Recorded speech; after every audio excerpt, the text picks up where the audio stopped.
Welcome, LifeBlood. This is George G, and the time is right. Welcome to today's guest, strong and powerful Skye Michiels. Skye, are you ready to do this? I'm ready, George. Let's go. All right, let's go. Skye is an award-winning real estate leader. He's a speaker and author, coach, empowering others to unlock their full potential by leading with kindness.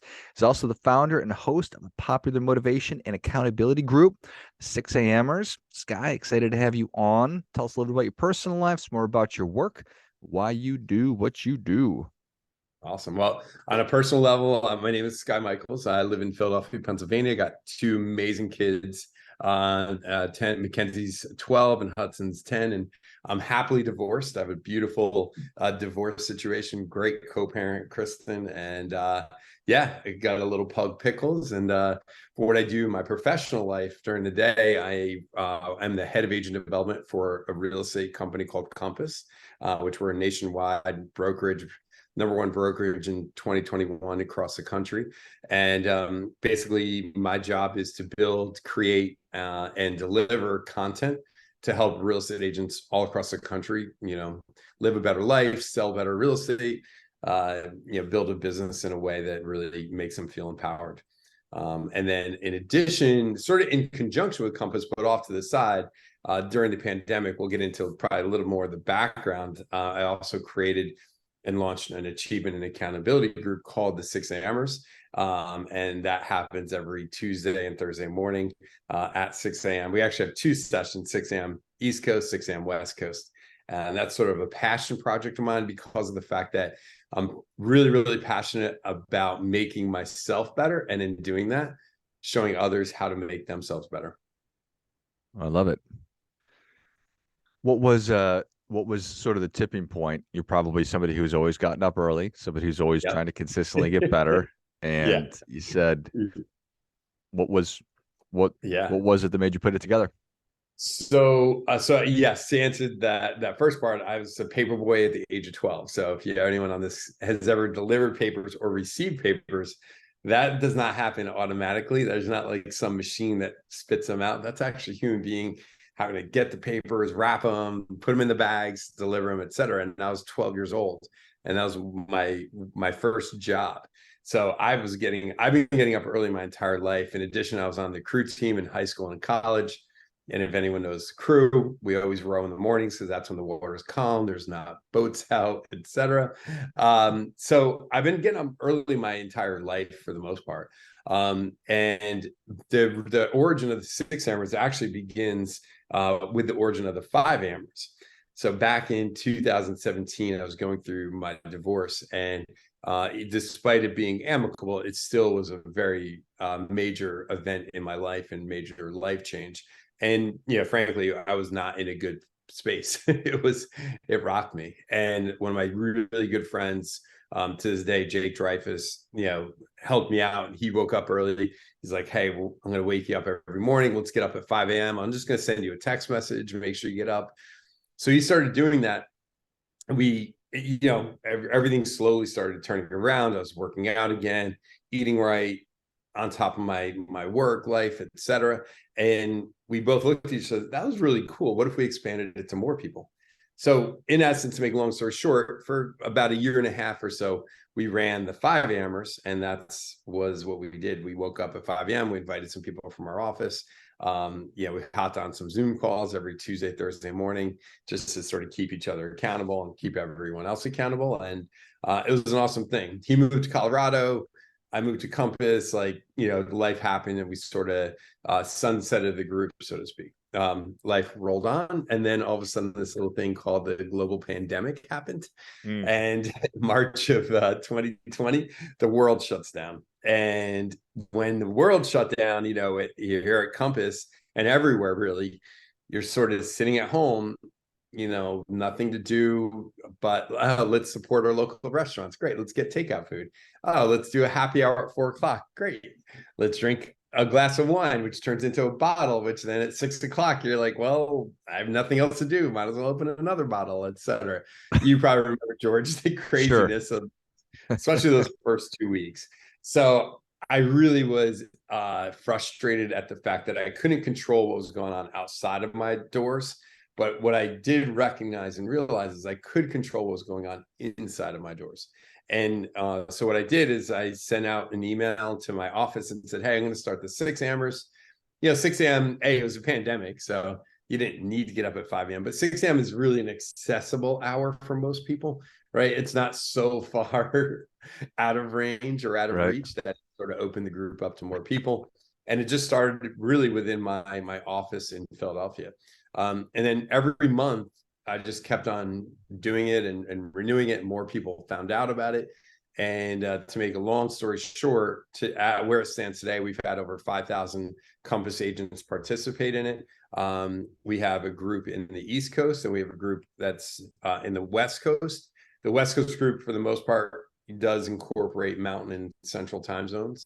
And so we sort of cover the entire nation. And it's been an incredible experience just to be able to connect with people virtually. But now we're starting to develop some in-person connections as well, it's been incredible. So I love it. I think that there's so much power in accountability. So your buddy, I thought that I wrote his name down, but your buddy was yeah. was texting you and making sure that when you needed a hand up or you needed a kick in the butt, that he was going to be there to help you, and that's something that we all need, even the most disciplined people out there, and need that every so often.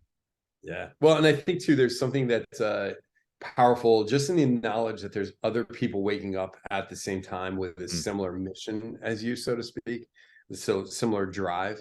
And just that knowledge alone is a level of accountability that most people don't have in their life. And you get on a call and there's 300 or 400 people on, I mean, that are all sort of going through similar challenges and issues, and all you really are craving is connection. Connection is a form of accountability. So, because when you're connected with someone, there is a sense that, hey, I'm going to show up for this person in a really powerful way.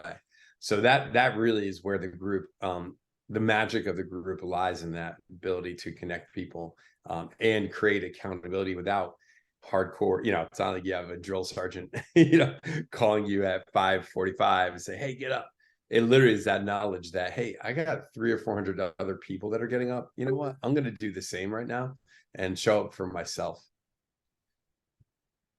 I love it. I think that that's so powerful. And we're in a time right now where I think that some of us, myself included, have certainly felt like I was being coerced into doing things that I wasn't necessarily interested in doing.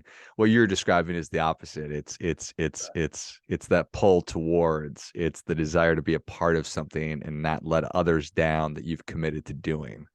Yeah, it's so true. And I think, a term, we actually have bracelets that say this term, we call it healthy selfish. And it's a term we've coined because of the fact that I think the key to life is really embracing being selfish towards yourself in a healthy way, right? So it's not about like, all right, I'm going to hoard all my money and, like that's not what we mean when we say the word selfish. But for most people, after 6 a.m., 7 a.m. and on, for the most part, the most of your day is other people's, taking care of other people, right? It's other people's priorities. You're satisfying those priorities. And for the most part, very few of us take care of ourselves before we take care of others. And the reality is that's not going to change. Like especially if you are a real estate agent, for example, like you're successful because you take care of other people.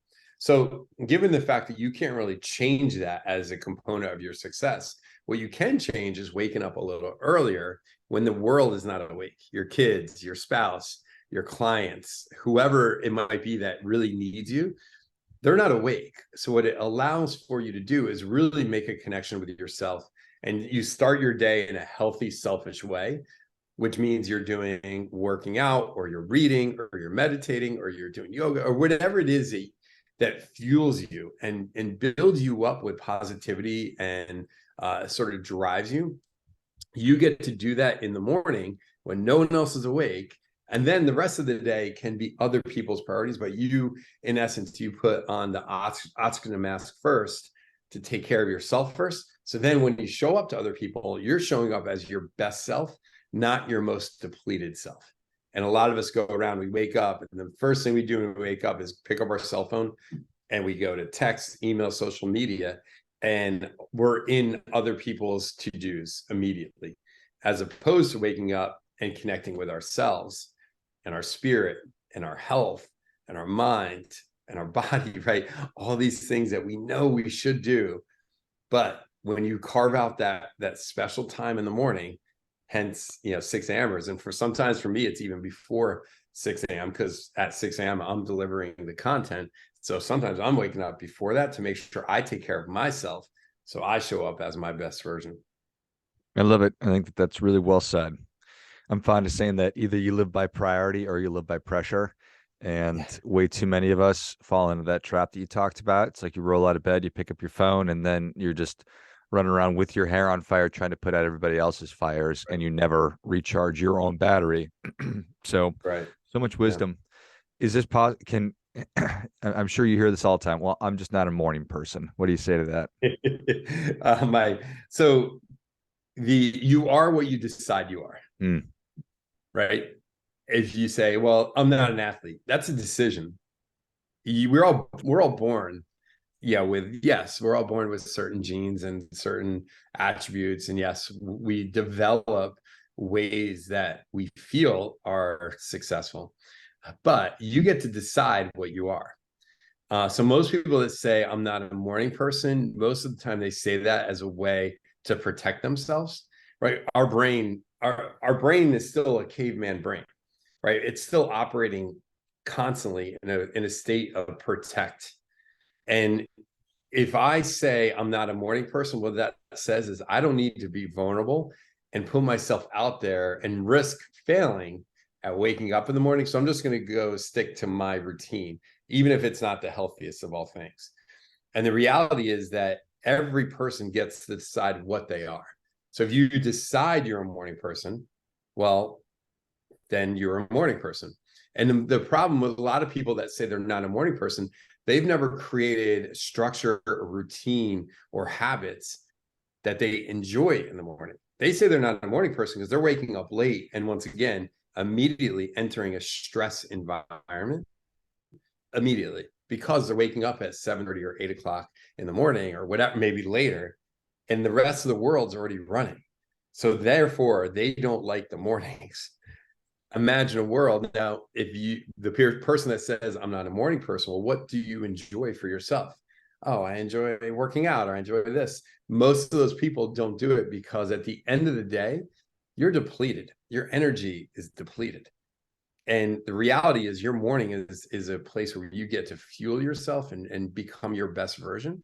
The end of the day typically is when you've been beat up all day, and typically when you're watching TV or scrolling through social media or answering emails, or maybe you're reading or doing something. But most of us at the end of the day is when we're mindless, right? And we're at our weakest point. The goal of the person that on this call is listening that says, hey, I'm not a morning person, challenge yourself to say, I am who I decide I am. And if you have a really late evening routine and you want to become a morning person or try to become, you got to adjust your evening routine as well. Because you can't get to bed at 1 o'clock in the morning and wake up at 5:30 and be healthy. Do you know what I mean? So you have to have that adjustment on both of the bookends. And the beautiful thing is we get to decide who we are, no one else. But your brain is protecting you or trying to protect you and saying, hey, don't be vulnerable. Don't put yourself out there. You may fail at this. So use the excuse that you're not a morning person to not put yourself beyond the quote unquote herd, right? Don't stick your neck out, because of the fact that when you do that, you risk failing at it, and that's okay. And I think part of it goes back into this mindset that we want to embrace failure. We want to embrace this idea that, what, every time that I want to wake up early and I don't, what did I learn? All right, I need to get to bed a little earlier, or I need to adjust my morning routine, or I need to not scroll on social media. I'm going to put my phone across the room. All right, I tried that. Oh, that worked. Great. So failure is not a bad thing. Failure is lessons, right? We didn't learn anything in our lives without failing at it and then adjusting and moving forward. So a lot of people that say they're not a morning person, they're right because they're deciding they're not a morning person. But so many people that have done the 6 Amers have said, I'm not a morning person, I'm going to try this. And then all of a sudden, 3 months later, they're like, what did I do before this? Why did it take me 50 years to realize the power of waking up early and taking care of myself? And it's changed lives because of the fact that people have made the decision to be a morning person, or you make the decision not to be. So, and once again, for some people, maybe you make a decision that you're not a morning person, and that's okay. There's no right or wrong to it. It's just, you got to evaluate, are you fully taking care of yourself in the evening the way you should? So I love it. I think everything you said really resonates with me a lot. And I've experienced it personally as well. Um, it's such a powerful thing yeah. that you get to decide. You have the choice. Like Yep. that's an amazing thing. I think it's a superpower that we all that too many of us really squander because we Yep. just haven't really sat down and thought, what do I want my life to look like? And Yep. when I decide that, then I can choose and I can do things to actually bring it to life. Yep. And often it's the thing that we are not good at is what the thing that we say we are not, right? Hmm. Like, once again, I'm not an athlete, so I shouldn't work out. I'm not organized, so I can't take care of my finances. I'm not a money person, or I'm not a whatever it is you say you're not. Typically, that's the area of your life that you're struggling, and you're putting that I am not this person as a way of protecting yourself, and sort of protecting, hugging yourself and saying it's okay, that you're out of shape, right? That's your brain sort of operating in the way it was designed to operate. And the key to life is us understanding that, and then working with it. I don't want to say working against your brain, but understanding it, and then being more powerful than your animalistic instincts are, and recognizing like, hey, I got the why am I'm a human being. The reason I'm a human being is I have choice, and choice, to your words, is the superpower. We get to choose our future. Yeah.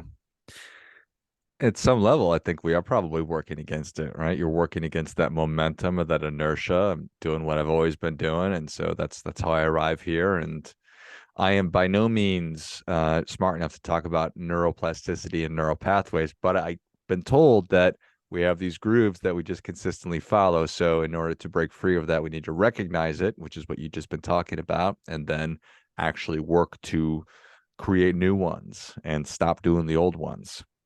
Right. I think that's an important thing for me. It's not, I've been waking up early for a long time, but that doesn't mean it's always super easy. It's still sometimes a painful thing to hit the alarm and actually get my butt out of bed. Yeah. And I think too, George, it's like one of the things we got to focus on is, what can I do when I wake up that is fun? Hmm. Like, if I can switch my mindset around, I'm gonna wake up and like grind. No, like, I want people to understand, like, I want you to wake up and we're gonna have fun. We're gonna laugh in the morning. We're gonna, do the things that actually make us feel good. And I think that is a little bit of a mindset switch that is not sort of talked about enough. The key to life is really having fun and feeling good, because that is when your energy is focused on that positivity and that good vibes. That's when you start to attract, and you just start to like float through life, right? Where the mornings aren't hard anymore, because you're like, wake up, you're like, ooh, I'm gonna go have fun with 300 people on a Zoom call, or I'm gonna go have fun doing yoga, or I'm gonna go have fun reading this book, or I'm gonna whatever, right? You insert that word fun, and to your point of creating new pathways in your brain is saying, oh, it's hard, it's hard, it's hard, therefore, like, don't do it. But when you say, oh, this is fun, well, now you're like, oh, let's get more of this, let's do more of this, let's do more. And I've been doing it now over 2.5 years, and to this day I wake up in the morning and I'm like, oh, I'm gonna have fun today. I don't worry if I'm like not entirely sure the questions I'm going to ask the guest, or I'm not worried if I messed up the email from last night and said the wrong thing or forgot to put something in. All I worry about, I wake up and I'm like, man, I am going to have fun this morning. And when you insert that that level of energy into what you do, it unlocks magic. I love it. That makes a ton of sense.